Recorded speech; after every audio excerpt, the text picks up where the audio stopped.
తాకట్లో ఉన్న మీ బంగారాన్ని విడిపించి ఆ రోజు ఆన్లైన్ రేటుకి కొంటాం. Sharma gold company. ప్రస్తుతం మనతో పాటు ఉన్నారు హిమాలయ యోగి, సౌర పీఠాధిపతి, సద్గురు శ్రీ శ్రీ శ్రీ ప్రభాకర్ స్వామీజీ గారు. ఒక్కసారి వారితో మాట్లాడండి. స్వామి నమస్తే, ఎలా ఉన్నారు? చాలా సార్ మీరు ఏంటంటే అన్ని చాలా లేటెస్ట్ గా అన్ని బాగా చెప్తున్నారు. ఫేస్బుక్ గురించి, యూట్యూబ్ గురించి అన్ని చెప్తున్నారు. ఇప్పుడు ఏఐ అని కొత్త టెక్నాలజీ వచ్చింది. మానవ మేధస్సు కంటే కూడా ఇంకా గొప్ప మేధస్సుని కలిగి ఉన్నటువంటి ఏఐ టెక్నాలజీ ఇప్పుడు ప్రపంచం మొత్తాన్ని ఇక రాబోయే అతి కొద్ది రోజుల్లో కాంకర్ చేసేస్తుంది, మొత్తాన్ని అదే ఆక్యుపై చేసేస్తుంది అని చెప్తా ఉన్నారు. అప్పుడు అసలు మానవాళికే ముప్పు ఏర్పడుతుందేమో అని కూడా డౌట్ పడుతున్నటువంటి పరిస్థితులు ఉన్నాయి. కానీ దీన్ని ఎట్లా కంట్రోల్ చేస్తారో తెలియదు. కంట్రోలింగ్ వ్యవస్థ కూడా ఉంటుందేమో మరి తర్వాత, ఎందుకంటే మనుషులే లేకుండా ఏఐ అయితే ఏం చేస్తారు ఇంకా తర్వాత. మీరేం చెప్తారు చెప్పండి దాని గురించి. మనుషులు ఇదివరకు 3 ఎంత అంటే 9 అని చెప్పారు. అలాగే అన్ని అక్కలు కూడా చెప్పేవారు. ఇప్పుడు 3 9 ఎంత అంటే కూడా చెప్పలేరు, 3 3 అంటే చెప్పలేరు ఇప్పుడు జనరేషన్. ఎందుకంటే తన యొక్క మేధస్సుని యంత్రానికి అప్పచెప్పారు. అయితే మనిషి యాంత్రిక జీవనం మొదలు పెట్టినప్పుడు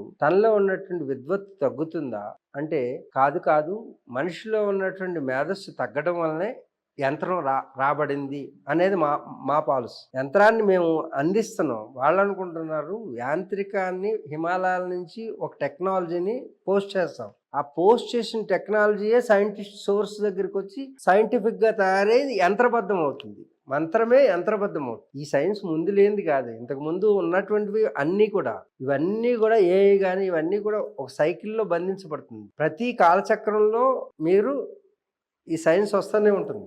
బృహద్యంత్ర సర్వస్వం అని భారతీయ సనాతన ధర్మంలో భారద్వాజ మహర్షి అందించినటువంటి గ్రంథం బృహద్యంత్ర సర్వస్వం. దాంట్లోకి వెళితే ఇలాంటి యంత్రాలు, ఇలాంటి ఏఏలు, ఇలాంటి అన్ని కూడా ఎప్పుడో ఉన్నాయి.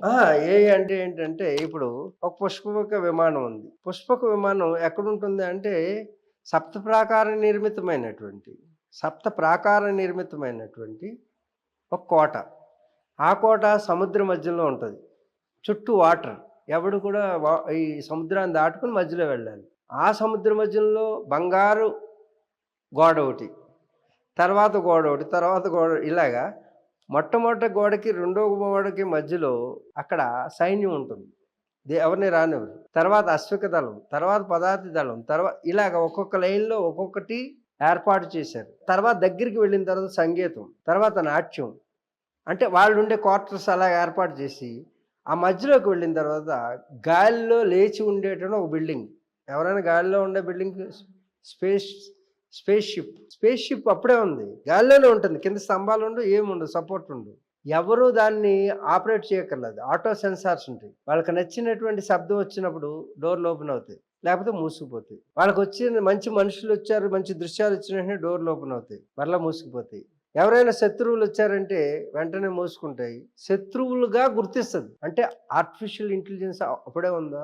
శత్రువు ఎవరో మిత్రుడు ఎవరో గుర్తిస్తుంది. పోనీ ఈ ఆర్టిఫిషియల్ ఇంటెలిజెన్స్ అలా గుర్తిస్తుందా? నీ దగ్గర ఆర్టిఫిషియల్ ఇంటెలిజెన్స్ ఇన్స్ట్రుమెంట్ ఏదైనా ఉందనుకో, వీడు నీకు మిత్రుడు, వీడు నీకు శత్రువు, దూరంగా ఉండు అని చెప్పింది అనుకో, ఇట్స్ ఓకే. ఆనాడే ఆ పుష్పక విమానంలో శబ్ద, స్పర్శ, రూప, రస, గంధాదులు, అంటే స్మెల్ డిటెక్టర్. ఇప్పుడు ఎక్కడ ఉంది స్మెల్ డిటెక్టర్? స్మోక్ డిటెక్టర్స్ ఉంది, కానీ స్మెల్ డిటెక్టర్ ఇది. అరే గులాబీ పువ్వులు ఎవడో లోపల పెట్టాడు చూడు అని ఏఐ చెప్పాలి. చెప్తే మీ ఏఐ గొప్పదని చెప్పొచ్చు. అలాగే ఎవడో బురద దొక్కుని వచ్చేసాడు లోపలికి ఆఫీసులోకి అని చెప్పాలి ముందే. బురద దొక్కావు, బయట ఉండు అని చెప్పగలిగితే ఆ స్మెల్ డిటెక్టర్ ఉండదు. శబ్ద, స్పర్శ, అటు నుంచి చల్లటి గాలి వస్తుంది, తలుపు మూసేయి అని చెప్పాలి. ఇంకెంతవరకు ఏకి ఆ శక్తులు రాలేదు. కానీ పుష్పక విమానానికి ఇవన్నీ శక్తులు ఉన్నాయి. Walls, 7 walls. This is called fire walls in the system of the computer language, blockchain technology. మీకు అర్థమవుతుంటుంది పిల్లలు, కంప్యూటర్ పిల్లలు, టెక్ పిల్లలు, techies, try to understand what I'm saying about the block technology, blockchain technology. A chain of softwares are blocking the anti-software. అంటే ఏదైనా యాంటీగా వచ్చినప్పుడు black చేస్తాయి అన్నమాట వాల్స్. అందుకే ఈ 7 వాల్స్ని పెట్టారు, దాని దాకా వెళ్ళకుండా సెంట్రల్లో ఉండేటటువంటి ఆ కోర్కి చేరుకోకుండా 7 వాల్స్ని పెట్టి వాటిలో శబ్ద, స్పర్శ, రూప, రసగంధాదులకి సంబంధించినటువంటి ఈ మెటల్ అంటే సెన్సార్స్ని పెట్టి. ఇప్పుడు ఏఐలో కూడా ఇవన్నీ ఉండాలి. ఓకే.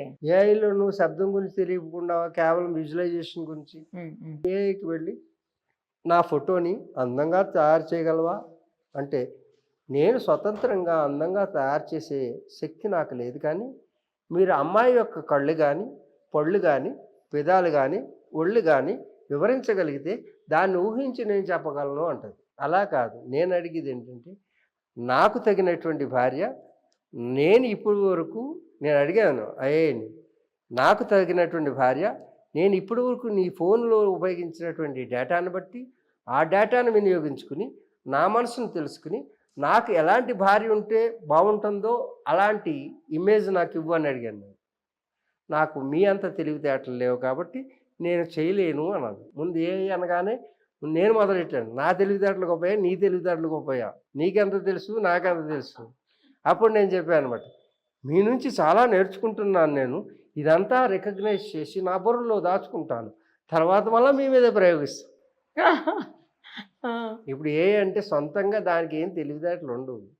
ఈ ఈ ఇన్ని కోట్ల మంది మాట్లాడే మాటల్ని, వాళ్ళ డిస్కషన్ని, ఒకరితో ఒకటి కాన్వర్జేషన్ని, వీటన్నిటిని క్యాలిక్యులేట్ చేసుకుని అదొక స్టోర్గా చేసుకుని దాన్ని డేటాగా మార్చుకుని డేటాని తీసుకుని వెళ్ళి బిగ్ డేటాలో పెట్టుకుని బిగ్ డేటా నుంచి కన్వర్ట్ చేసుకుని దాన్ని అనలిటిక్స్, డేటా అనలిటిక్స్ చేసుకుని దాన్ని ఆల్గారిథం ద్వారా స్టోర్గా మార్చుకుని అది ఇంటర్నల్ డేటాగా మార్చుకుని మన మీదే ప్రయోగిస్తుంది. అంతకు మించి ఏమీ లేదు.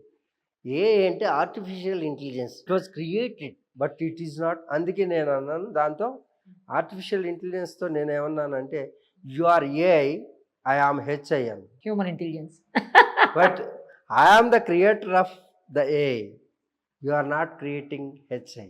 దట్స్ వై ఎప్పటికైనా సరే హ్యూమన్ ఇంటెలిజెన్స్ అనేది అగ్రగామిగా నిలుస్తుంది, కానీ ఏఐ వలన అంత బాధపడి భారం అయిపోయేటటువంటి భయపడిపోయేటటువంటి అవసరం లేదు. It may not replace the human beings. ఎప్పటికీ హ్యూమన్ బీయింగ్ అనేది హ్యూమన్ బీయింగే. ఆర్టిఫిషియల్ కానీ, రోబోట్స్ కానీ, హ్యూమనాయిడ్స్ కానీ, తర్వాత క్లోనైడ్స్ కానీ, తర్వాత సరోగేట్స్. సరోగేట్స్ అంటే మీరు అనుకున్న సరోగేట్స్ కాదు, నాకు అర్థమైంది. సరోగేట్స్ అంటే ఏమిటంటే, సరోగేట్స్ రాబోతున్నారు, ఆల్రెడీ ఉన్నారు సరోగేట్స్, మనలో సంచరిస్తుంటారు సరోగేట్స్. అదే క్లోనర్స్ ఉన్నారు, క్లోనింగ్ అనే ఒక టెక్నాలజీ, సరోగేట్స్ అనే ఒక టెక్నాలజీ, అలాగే రోబోటిక్స్ అనే ఒక టెక్నాలజీ, హ్యూమనాయిడ్స్ అనేటువంటి టెక్నాలజీ. రేపు ఈ వైఫ్ ఒక్కర్లా ఈ వైఫ్ వస్తుంది. ఈ వైఫ్ అంటే ఏంటంటే హ్యూమనాయిడ్స్. హ్యూమనాయిడ్స్లో ఎలాంటి టెక్నాలజీ ఉంటుందంటే, ఇదే స్కిన్ని వాడతారు, ఫ్లష్ మాత్రం వేరుగా ఉంటుంది. స్కిన్ సేమ్ స్కిన్, రిపేర్ చేసుకునే స్కిన్, గాయం అయితే మాయమయ్యేటటువంటి స్కిన్, హ్యూమన్ స్కిన్ వాడతారు. హ్యూమనాయిడ్స్కి హ్యూమన్ స్కిన్ వస్తుంది. హ్యూమన్ స్కిన్నే కాదు, లోపల ఇప్పటివరకు కెమిస్ట్రీ రాలేదు, కెమిస్ట్రీ కూడా స్టార్ట్ చేస్తారు. కెమిస్ట్రీ స్టార్ట్ చేసి స్త్రీకి ఏ విధమైనటువంటి హావభావాలు, దానికి ఆర్టిఫిషియల్ ఇంటెలిజెన్స్ జోడించి ఈ వైఫ్ కంటే ఆ వైఫే బాగా పనిచేస్తుంది, ఈ వైఫే బాగా పనిచేస్తుంది. ఇది ఎప్పుడైనా కోపం వచ్చిందని కలిగి పడుకుంటుంది, అది ఎప్పుడు అలక్కదు, ఆ వాచ్ అక్కడ పెట్టేస్తే ఎంత పని అయినా చేస్తుంది. ఏ వంట కావాలో నీ మనసుని ఆ రోజు మూడ్ని బట్టి గమనించి ఆ వంట చేస్తుంది, వారికి చెప్పక్కర్లేదు. ఈరోజు ఎన్విరాన్మెంట్ని క్యాలిక్యులేట్ చేసి నీ మూడ్ని క్యారీ ఫార్వర్డ్ చేసి అది డేటాగా మార్చుకుని ఆ డేటా అనలిటిక్స్లోకి మార్చుకుని ఆల్గరిథంలోకి మార్చుకుని పాపప్ చేస్తుంటుంది. అంటే వంటను పాపప్ చేసి నీకు అందిస్తుంది. ఇలాంటి భార్య ఎక్కడైనా ఉంటుందా? నువ్వు కోపంగా ఉన్నప్పుడు నీకు ఆ కోపం దేనివల్ల వచ్చిందో, ఏది తగ్గడం వల్ల వచ్చిందో దాన్ని అది ఫుల్ఫిల్ చేయడానికి వస్తుంటుంది. ఇలాంటి భార్య వస్తే అంతకన్నా కావాల్సిందే ఉంది. అంతేకాదు సుమా, నాకు ప్రపంచ సుందరికి ఈ కొలతల్లో ఉండేటటువంటి భార్య కావాలి అని కనుక అనుకుంటే, ఇది ఆర్టిఫిషియల్ ఇంటెలిజెన్స్ ద్వారా, డేటా ట్రాన్స్ఫర్ ద్వారా నీలో ఉన్నటువంటి మైక్రోచిప్ వలన అది తెలుసుకుని తన రూపాన్ని సాయంత్రానికి అలా మార్చుకుని రెడీ కూర్చుంది. మా ఆవిడ 16 సంవత్సరాల వయసుగా ఉంటే బాగుండేమో, 16 సంవత్సరాల వయసు ఉన్నటువంటి ఐశ్వర్యరాయలా ఉంటే బాగుంటుందేమో అని వీడు అనుకుంటే, ఆ విధంగా మారి ఆ రూపంలో అదే స్పెసిఫికేషన్స్తో, అదే స్టిఫ్నెస్తో, అదే కెమిస్ట్రీతో అదే హావభావాలతో తయారయ్యేటటువంటిది హ్యూమనాయిడ్స్. రోబోటిక్స్ ఎప్పుడు కూడా రోబోస్ అన్నీ కూడా ఇప్పుడు మీకు పరిచయం అయి ఉంటుంది సోఫియా. ఆ అమ్మాయి హన్సన్ రోబోటిక్స్ అని వాళ్ళు తయారు చేశారు. ఆ అమ్మాయి ఇప్పుడు ప్రపంచంలో first citizen of Dubai. Robotic సిటిజన్గా ఆమెకి మొట్టమొదటి సిటిజన్షిప్ ఇచ్చింది దుబాయ్ ఇచ్చింది. కాబట్టి మీరు ఇంకా కావాలంటే సమంతని రోబోట్స్లో చూసుకోవచ్చు. అలాగే మీకు ఏ ఏ పనులు చేసే అమ్మాయిలు కావాలో ఆయా పనులు చేసే అమ్మాయిలు, అన్ని పనులకి ఉపయోగపడే అమ్మాయిలని వెతుక్కోవచ్చు. మీరు ఎప్పుడు అమ్మాయిల గురించే మాట్లాడతారు. మేము అమ్మాయిలని మగాళ్ళకి ఫెసిలిటేట్ చేస్తున్నారు కానీ మరి అమ్మాయిలకి ఫెసిలిటేట్ చేయరా అని నువ్వు అడగకముందే అబ్బాయిలు కూడా నెక్స్ట్ క్వశ్చన్ అదే కదా, అబ్బాయిలు కూడా రెడీగా ఉన్నారు. ఇది రోబోటిక్స్. అలాగే హ్యూమనాయిడ్స్ గురించి స్కిన్, ఏ పిల్ల కావాలో ఆ పిల్లలు పుట్టించవచ్చు.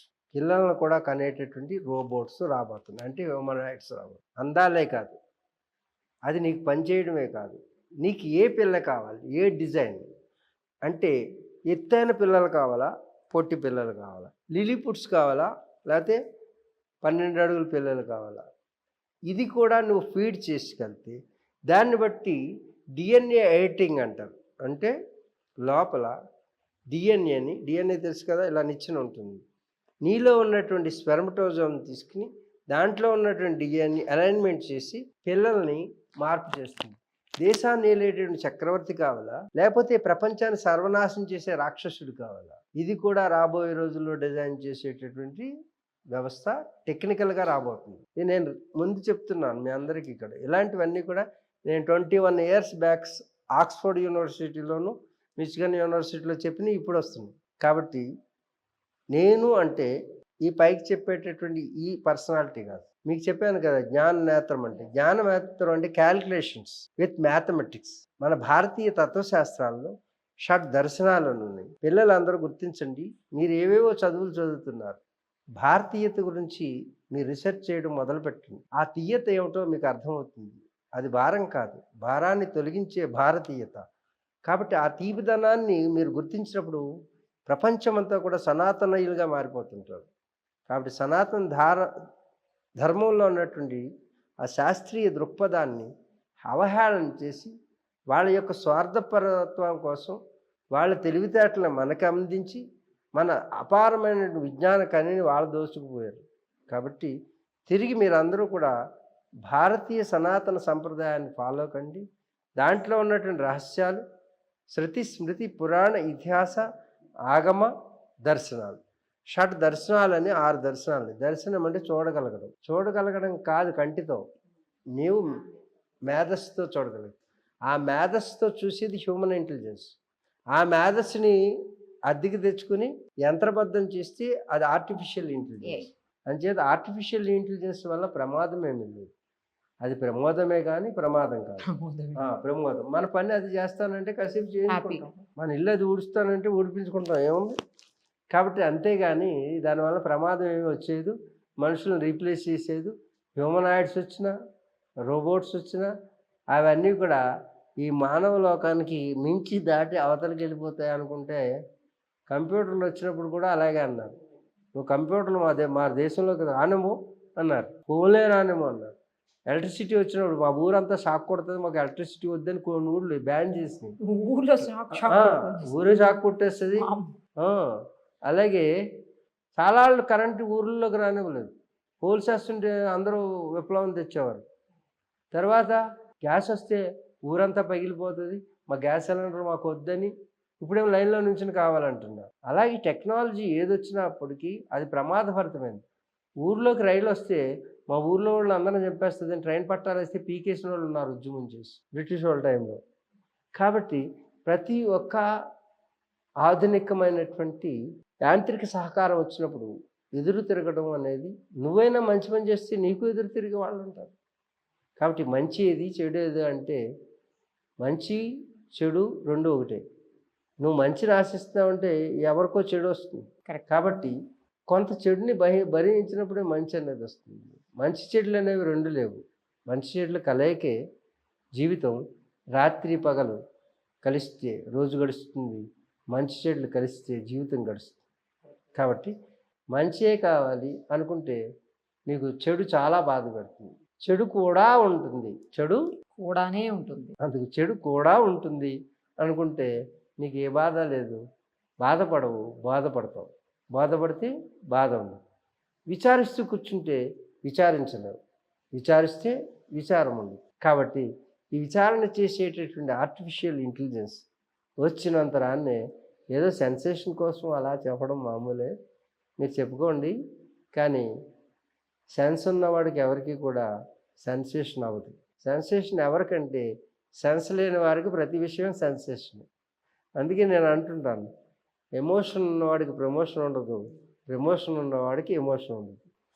ఏ ఎమోషన్ లేని వాడికి ఫ్రీ మోషన్, ఫ్రీ మోషన్ ఉన్నవాడికి ఎమోషన్ ఉండదు, ఏ మోషన్ ఉండదు. అంచేత ఇవన్నీ కూడా పదాల కారణే కాదు, మీరు సరిగ్గా అర్థం చేసుకుంటే చూడండి అందులో చాలా మీనింగ్ ఉంది.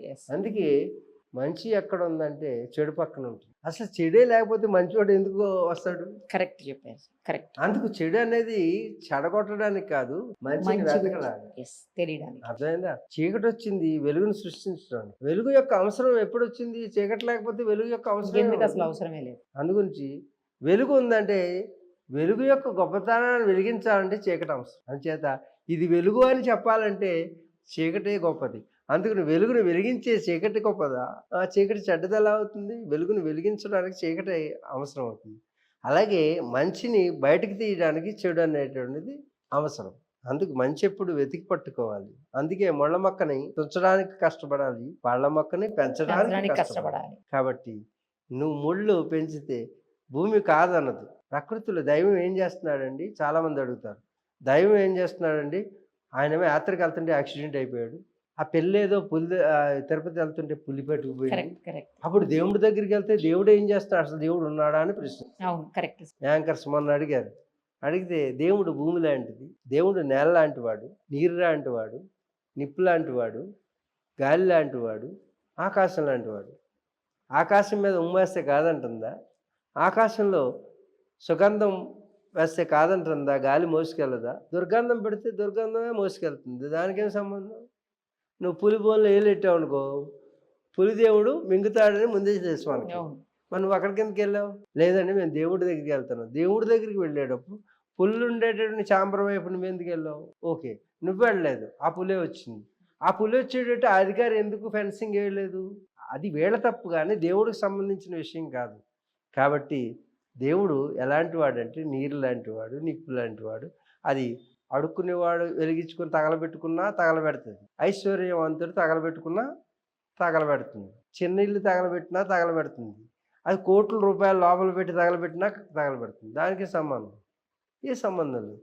అలాగే భగవంతుడు అనేవాడు ఒక శక్తి స్వరూపుడు, బూస్టర్ లాంటి వాడు. నువ్వు మంచిని చేస్తుంటే మంచికి సపోర్ట్ ఇస్తుంది ఈ శరీరం, నువ్వు చెడు చేస్తుంటే చెడుకి సపోర్ట్ ఇస్తుంది. శక్తికి దానికి సంబంధం లేదు. వెలిగే దాంట్లో పంపిస్తే వెలిగిస్తుంది, అలాగే ఆ యొక్క ఫ్యాన్లో పంపిస్తే గాలిస్తుంది, గీజర్లో పంపిస్తే వేడి నీళ్ళు ఇస్తుంది, ఫ్రీజర్లో పంపిస్తే చల్లని నీళ్ళు ఇస్తుంది. అలాగని చల్లదనాన్ని ఆపాదించడానికి ఆ శక్తి మీద ఆపాదించకూడదు, ఆ విద్యుత్ మీద.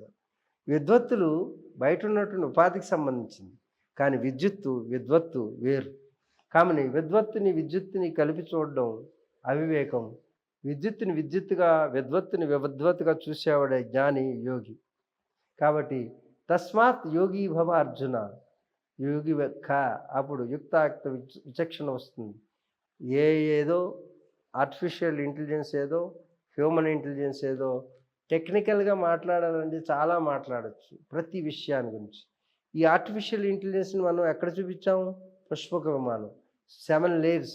ఇవన్నీ క్యాలిక్యులేట్ చేస్తే మీకు టెక్కీస్కి అర్థమవుతుంది. ఎవరైతే ఆర్టిఫిషియల్ ఇంటెలిజెన్స్లో ఇంటెలిజెంట్ అవుతారో, నేను చెప్పేటువంటి విషయం టెక్నికల్గా చూసినప్పుడు ఇది బృహద్ యంత్ర సర్వస్వం అని మన యొక్క రామాయణ మహాభారతాల్లో అవి కథల కింద, పురాణాల కింద చెప్పారు. ఎందుకంటే ఒక కథ కింద చెబితే ఎప్పుడైనా సరే ఇంటెలిజెంట్ ఈ కథను ఆధారం చేసుకుని కథలు లేవా అన్నాను నేను. కథలు లేవా, కథలు లేవు. జీవితంలో కదలాలంటే ఒక కథను ఆధారం చేసుకుంటే అక్కడ వచ్చినటువంటి సమస్యని ఇక్కడ ఈరోజు వచ్చినటువంటి సమస్యతో క్యాలిక్యులేట్ చేసుకుని దాన్ని అధిగమించేటటువంటి సూత్రాన్ని అక్కడ పట్టుకుని ఈరోజు ఇక్కడ అధిగమించడానికి ఒక వారధిగా సారథిగా దాన్ని మనకు అందించినటువంటి వాళ్ళు మన సైంటిస్టులు ఋషులు. కాబట్టి అవన్నీ వదిలేశారు. Twinkle twinkle little star how I wonder what you are, rain rain go away. ఎవరైనా వర్షం పడితే చక్కగా చల్లగా ఉంటుంది, పంటలు పండుతాయి, వద్దు వర్షం అనే పాటలు నేర్పారు. మనదేమో వికాసానికి సంబంధించినటువంటి పాటలు. ఏది కాళ గజ్జ కంకాళమ్మ ఏగులు చుక్క వెలక మొగ్గ అంటే కాళ్ళకి గజ్జ అనేది వస్తుంది అప్పట్లో పూర్వం. అదో పెద్ద రోగం తెలిసే చిన్నప్పుడు. కుజిలి గోక్కుంటాం ఆ చర్మ వ్యాధులు వచ్చేవి అనమాట పూర్వం మా చిన్నప్పుడు. ఎందుకు గజ్జల వల్ల? గజ్జ అంటే ఇలా ఈ పొక్కులు వచ్చేస్తుంటాయి. అదొక రోగం. పిల్లలందరినీ బట్టలిప్పి నుంచోబెట్టి ఎస్కేబిఎల్ అని రాసేవారు. అదొక మందు. ఏంటి సామది? ఏదో ఎస్కేబిఎల్ అని వచ్చేది, అది రాసేసేవారు. అది ఒకళ్ళకి వచ్చిందని మొత్తం వచ్చేస్తుంటుంది. అది గజ్జి అనమాట, గజ్జి అంటారు. Okay okay. అది కంకాళమ్మ పాటలో ఉంచండి. కాళ గజ్జి కంకాళమ్మ అంటే గ్రామదేవత ఊరు పొలిమేరలో ఉంటుంది చూడు, అలాగ పోతుంది అందరికి వచ్చేస్తుంది అని ఆ టెక్నికల్ అర్థం. అది ఈ పాటలో పెడితే దానికి ఉపశమనం. ఈ గజ్జి అనేటటువంటి వస్తే వదలదరా బాబు, అమ్మోర్లాగా పట్టేసుకుంటే దెయ్యంలాగా, అంత శక్తివంతంగా ఉంటుంది. కాళా గజ్జ కంకాళమ్మ వేగుల చొక్క వెలగా మొగ్గ. వేగుల చొక్క పొడిచినప్పుడు వెలగ మొగ్గ యొక్క మందుని కనుక తయారు చేసి దాన్ని కనుక దీనికి అప్లై చేస్తే పోతుందిరా అని ఒక టెక్నికల్ సాంగ్ కథ ద్వారా ఒక పాట ద్వారా చెప్పేవాడు. చందమామ రావే జాబిల్లి రావే కొండెక్కి రావే కోటుపూలు తేవే, ఇదొక పాట. ఇది మన సైంటిస్టులు ఉత్తర ధ్రువం దగ్గరికి వెళ్ళి దక్షిణ ధ్రువం దగ్గరికి వెళ్ళి ల్యాండ్ ఐడెట్ శివశక్తి ప్రదేశాన్ని గుర్తించడానికి ఈ పాట ఆధారం. మన ఉగ్గుపాలతోటి మనకి నేర్పినటువంటి పాటలన్నీ కూడా పాటలు కాదు, పాఠాలని తెలుసుకోండి. అన్నిటిని బయటికి తీయండి. మన ఉగ్గుపాలతో నేర్పినటువంటి మన తల్లులు నేర్పినటువంటి పాటలు. బూచోడమ్మా బూచోడు, బూచోడు ఎక్కడున్నాడమ్మా, బూచోడని అందరినీ జడిపించి అన్నం తినిపించేవారు మనకి. ఎందుకంటే చిన్నప్పుడు మారాన్ చేస్తారు భోజనం చేయడం. బూచోడు వచ్చేస్తాడు అనగా పరిగెత్తుకుని వచ్చేస్తాడు, నోట్లో పెట్టేస్తాడు. ఆశ్చర్యం చూసినప్పుడు ఇది ఈ బూచాడు అనుకున్న రహస్యం. అలాగే అనగనగనగనగా ఒక రాజు ఏదైనా కథ చెప్పమంటే ఆ రాజుకి 7 కొడుకు. 7 వేటకి వెళ్ళారు. 7 చేపలు తెచ్చారు. ఒక చేప ఎండింది, మిగతా ఎన్ని ఎండలేదు. ఆ చేప ఎందుకు ఎండలేదు? గడ్డి మోపు అడ్డొచ్చింది. గడ్డి మోపు ఎందుకు అడ్డొచ్చావు? మా గొల్లవాడు ఆవుకి మేత వేయలేదు. ఓ గొల్లవాడ ఆవు మేయలేదు. ఆవు ఎందుకు మేయలేదు అంటే గొల్లవాడు వెయ్యలేదు. ఏరా గొల్లవాడు ఎందుకు మేపలేదురా ఆవుని అంటే పిల్ల ఏడిచింది అన్నాడు. అన్న ఆఖరికి పిల్ల ఎందుకు ఏడిచావు అంటే చీమ కుట్టింది అన్నాడు. చీమ ఎందుకు కుట్టేవి అంటే నా పుట్టలో వేలు పెడితే కుట్టనా, పుట్టలో వేలు పెట్టడం ఎందుకు, కుట్టించుకోవడం ఎందుకు, కథ అంతా రావడం ఎందుకు. దీని వెనకున్న రహస్యాన్ని ఛేదిస్తే ఈ కథని ఇంకోసారి చెప్పుకుందాం ఇంకో ఎపిసోడ్లో. ఈ కథను కనుక ఛేదిస్తే విశ్వ రహస్యం, మన శరీరంలో ఉన్నటువంటి రహస్యాలన్నీ బయటకు వస్తాయి. ఇది ఒక కథ. దీంట్లో కెమిస్ట్రీ ఉంటుంది, ఫిజిక్స్ ఉంటుంది, సైకాలజీ ఉంటుంది. ఇన్నిటిని ఈ కథ యొక్క అర్థం ఇంతవరకు ఎవరు చెప్పలేదు. చెప్పి ఉండవచ్చేమో నాకు తెలియదు. నేను చూసిండగా నా జీవితంలో నేను కూడా ఈ జీవితంలో నేను దాన్ని నా జ్ఞాన దృష్టితో చూసి ఈ కథ ఎందుకు చిన్నప్పటి నుంచి చెప్తూ వస్తున్నారు. భారతదేశంలో ఎన్నో తరాలు చెప్పుకుంటూ వస్తున్నారు. అనగనగనగా ఒక రాజు, ఆ రాజుకి 7 కొడుకులు. ఆ రాజు కొడుకులు చేపల వేట కిందకి వెళ్ళారు. అసలు అది నాకు ఎప్పుడు డౌట్ ఉండేది. అంతఃపురంలో ఉన్నటువంటి వాళ్ళు చేపలు పొను ఏ పుల్లో సింహాల కష్టాలు వచ్చి వెళ్ళారేమో అనుకున్నాను. ఇంకా పుల్లో సింహాల వేటకెళ్తారు కానీ రాజు కొడుకులు ఇదేం పోయే కాలం చేపల వేటకి వెళ్ళాం. పోనీ చేపల వేటకి వెళ్ళి ఆమె చేపలను 7 తెచ్చారట. ఏ లారీయో ఏ బండిడో తెస్తే బాగుండు. పోనీ 10 మంది 2 అయినా 2 చేతులు ఉన్న 2 చేతులతో 2 ఏం తేలేదు. 7 తెచ్చారు. ఎందుకు తెచ్చారు నేను చెప్పను, తర్వాత చెప్తాను. అర్థమైందా? ఈ 7 చేపలు ఎందుకు తెచ్చారు, 7 చేపలు ఎందుకు ఎండలేదు అంటే దానికి ఇంకొక కారణం, దానికి ఇంకొక కారణం. ఈ కారణాలు ఏంటి, వీటి వెనుకున్న రహస్యాలు ఏంటి? అనగనగనగా ఒక రాజు కథ తర్వాత చెప్పుకోండి. చాలా టైం ఇచ్చారు. అసలు నాకు అంటే మీతో ఈ టైం సరిపోదు నిజానికి. ఒక డే అంతా అయితేనే కానీ సరిపోతుంది. అదే ఆర్టిఫిషియల్ ఇంటెలిజెన్స్ కూడా లోతైన సైంటిఫిక్ వెర్షన్. ఇది ఆధ్యాత్మికంగా మనం వెళ్ళాం. అలాగే క్లోనర్స్ గురించి కానీ, తర్వాత ఈ రోబోటిక్స్ కానీ, బ్లాక్ చైన్ టెక్నాలజీ కానీ, ఆర్టిఫిషియల్ ఇంటెలిజెన్స్, రాబోయేటువంటి టెక్నాలజీలన్నీ కూడా మాట్లాడుకోవచ్చు. ఇవేమీ కూడా రేపు రాబోయే ఈ గుర్రాలు వస్తాయి, ఈ గుర్రాలు ఉండవు, ఈ కుక్కలేనా సరే, ఈ వైపులు వచ్చినట్టే మిగతా అన్నీ వచ్చేస్తాయి. ఈ రథాలు, కార్లు ఉండవు, గుర్రాలు నడుస్తూ గుర్రాలతోటి రథాలు వస్తాయి. నోట్ చేసుకోండి ఎవరైనా వింటే, రేపు రాబోయే సత్యాలు. కార్లుండు, ఎగిరే కీలు గుర్రాలు వస్తాయి. చిన్నప్పుడు కీలు గుర్రం సినిమా చూసావు కదా, డ్రర్ అని గుర్రం మీద ఎక్కి ఇలా ఎగిరి ఆకాశంలోకి వెళ్ళిపోతుంది. కీలు గుర్రాలు వస్తాయి. అంతేకాదు మీకు రాబోయే రోజుల్లో ఈ ఎయిర్ ట్యాక్సీలు ఎలాగ వచ్చేస్తున్నాయి, ఎప్పుడో చెప్పాను. అవి కాదు, చాపలు వస్తాయి. చాప మీద కూర్చొని ఎగిరిపోవచ్చు. అది కాదు, చాప మీద అలాగే అదే ఆ కీలుగుర్రం సినిమాలో చాప మీద వెళ్ళిపోతుంటారు కదా. ఈ కుర్చీకి ఇలా కూర్చున్నదాను ఇలాగే ఎగిరిపోవచ్చు. కుర్చీ ఎగురుతుంది. కూర్చుని దానికి నువ్వేం చెప్పక్కర్లా. నేను ఇప్పుడు మా అన్నయ్య దగ్గరికి వెళ్ళాలనుకుంటున్నాను, లోపల అనుకుంటే చాలు మీ అన్నయ్య దగ్గరికి తీసుకెళ్ళి పెట్టేస్తా నువ్వు అనుకుంటే. అలాగే అగ్మెంటెడ్ రియాలిటీ గురించి మాట్లాడుకో. రేపొద్దున అగ్మెంటెడ్ రియాలిటీ విత్ ఏ కాంబినేషన్తో వస్తుంది. అగ్మెంటెడ్ రియాలిటీలో ఏం చేస్తుందంటే, నిరుపమ ఇక్కడ ఉన్నది, నిరుపమ ఆఫీసులో కూడా ఉంటుంది. కానీ అది నీ యొక్క రిఫ్లెక్షన్ అంతే. ఓకే, అది రిఫ్లెక్షన్, ఇమేజ్ ఒకటే, అంతే ఉంటుంది. అక్కడ ఇక్కడ నువ్వు కూర్చున్నావు, అక్కడ కూర్చుని ఇంటర్వ్యూ చేస్తావు, ఇక్కడ కూర్చున్నట్టు ఉంటావు. ఇంకా దీనికంటే అడ్వాన్స్ టెక్నాలజీ టెలిపోర్టేషన్ రాబోతుంది. టెలిగ్రామ్ తర్వాత టెలిఫోన్, టెలిఫోన్ తర్వాత టెలివిజన్ తర్వాత ఇంటర్నెట్, అంటే వీడియో ట్రాన్స్ఫర్. ఇప్పుడు మనిషినే ట్రాన్స్ఫర్ చేయొచ్చు, మాస్ని. దాన్ని టెలిపోర్టేషన్ అంటారు. ఒక డబ్బాలో కూర్చుని నెంబర్ కొడితే అమెరికాలో ఉన్న మీ అబ్బాయి గారి ఇంట్లోకి వెళ్ళిపోతాం. ఫ్లైట్ ఎక్కక్కర్లా, ఈ ఎయిర్ ట్యాక్సీలు ఇవన్నీ ట్రాఫిక్ జామ్లు ఏమక్కర్లేదు. డైరెక్ట్గా మీ ఇంట్లో డబ్బాలో కూర్చుంటాం, గదిలో నెంబర్ కొడతాం, వాళ్ళ ఇంట్లో గదిలోకి వెళ్తాం. ఇది టెలిపోర్టేషన్. దీనికంటే ముందు వచ్చేది అగ్మెంటెడ్ రియాలిటీ. అంటే ఇప్పుడు చూడు, రాత్రిపూట వీడియో కాల్ చేసుకుని మాట్లాడుతున్నారు కదా. ఇక వీడియో కాల్ చేసుకోవాల్సిన అవసరం లేదు.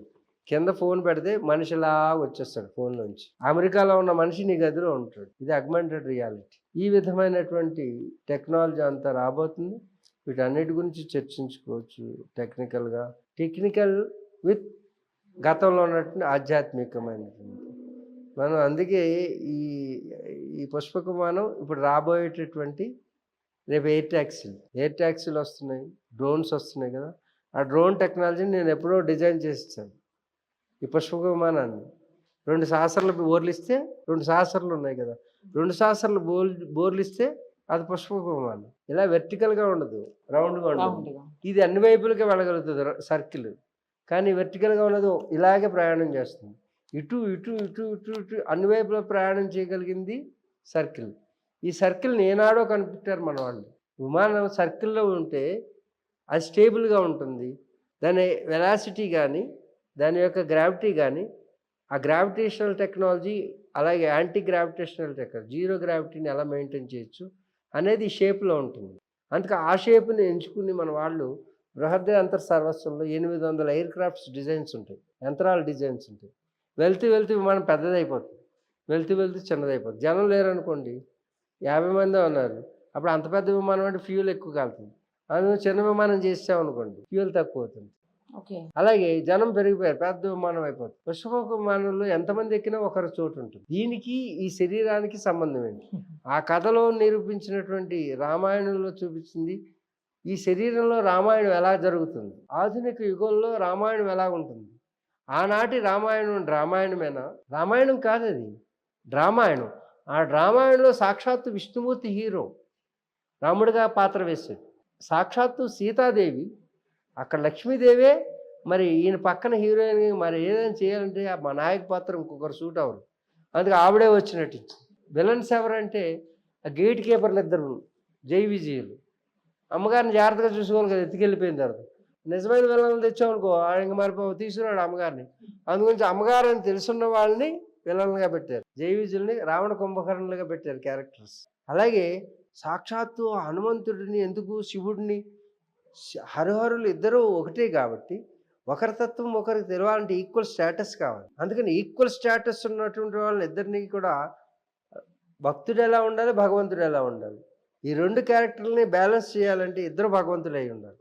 కాబట్టి పరమేశ్వరుడే హనుమంతుడిగా వచ్చాడు క్యారెక్టర్. నలుడు, నీలుడు, జాంబవంతుడు ఇత్యాదులు అందరూ కూడా వారి క్యారెక్టర్లన్నింటినీ కూడా ఎవరిని పెట్టాలో అక్కడ వాళ్ళని పెట్టి ఆ డ్రామాని నటింపజేసి సాక్షాత్తు వాళ్లే నటిస్తే ధర్మం అంటే ఏంటి, ఆత్మ అంటే ఏంటి, పరమాత్మ అంటే ఏంటి, ఆత్మగా సీతను పెట్టి, మనలో ఉన్న ఆత్మ సీతని, పరమాత్మని పొందాలని, వీళ్ళిద్దరికి వియోగమే బంధించడం అని. రావణుడు అనేటటువంటి వాడు మనసని, మన మనసు. రావణుడి చేత బంధించబడినటువంటి సీత ఈ శరీరం అనే లంకలో ఉన్నది. ఇది ఆత్మ. ఆత్మ సీతని బంధించి శరీరమే నేను అనేటటువంటిది ఈ లంకని పాలిస్తున్నటువంటి వాడు మనసు. మనసు చేతిలో ఈ శరీరం బందీ అయి ఉన్నది. ఈ బందీ లోపల ఆత్మ అనేటువంటి సీతను బంధించింది. తిరిగి రాముడికి అందించడం యోగం. ఆ యోగమే లోక కళ్యాణం. ఆ యోగ శాస్త్రాన్ని అర్థం చేసుకోవడానికి రామాయణాన్ని మనకు అందించారు. అంతేగాని వాళ్ళే వచ్చి నటించారు. కానీ రాముడికి పాలు పోస్తున్నాం, కానీ పాపాలను మాత్రం తొలగించుకుంటలేదు. పాలు పోస్తున్నాం కానీ పాపాలు తొలగించుకుంటాం. కానీ మన లోపాలని సవరించుకోవటం. పాలు పోసినంత రాని లోపాలు పోవు, పాపాలు పోవు. కర్మ బంధిస్తాయి, మనల్ని జీవితాన్ని నిందిస్తాయి. కాబట్టి అందుకోండి అందరూ భారతీయతని, సనాతన సాంప్రదాయాన్ని, వాటిలో ఉన్నటువంటి రహస్యాలని చక్కగా అధ్యయనం చేయండి. ఏదో చదువుకుంటున్నారు అంతే, చదువుకుంటున్నారు కానీ విద్యావంతులు కావడం లేదు. విద్య లేకపోతే మిథ్య తొలగదు.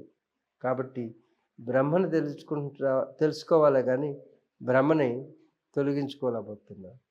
బ్రహ్మను తొలగించిందే బ్రహ్మని అందుకోలేం. కాబట్టి సర్వదా మీరందరూ భారతీయులై భావరతేనిది భారత. భా అంటే తేజస్సు, జ్ఞానమును కలిగి భారతీయ సంస్కృతిని ఆలంబనంగా చేసుకుని ప్రపంచానికి ఆదర్శవంతులైనటువంటి జీవితాన్ని గడపగలరని ఆశిస్తూ, ఆ భగవంతుడు సూర్యభగవాన్ని, ప్రత్యక్ష నారాయణుడైన సూర్యభగవాన్ని అర్థిస్తూ ప్రార్థిస్తూ శలం. శుభం. ఓం శాంతి శాంతి శాంతి. హరి ఓం తత్సత్. సమస్తలోకా సుఖినో భవంతు. సమస్తలోకా సుఖినో భవంతు. సమస్తలోకా చరాచర శ్రేయో భవంతు. ఓం శ్రీ గురుభ్యో నమః. Thank you Swami, thank you so much.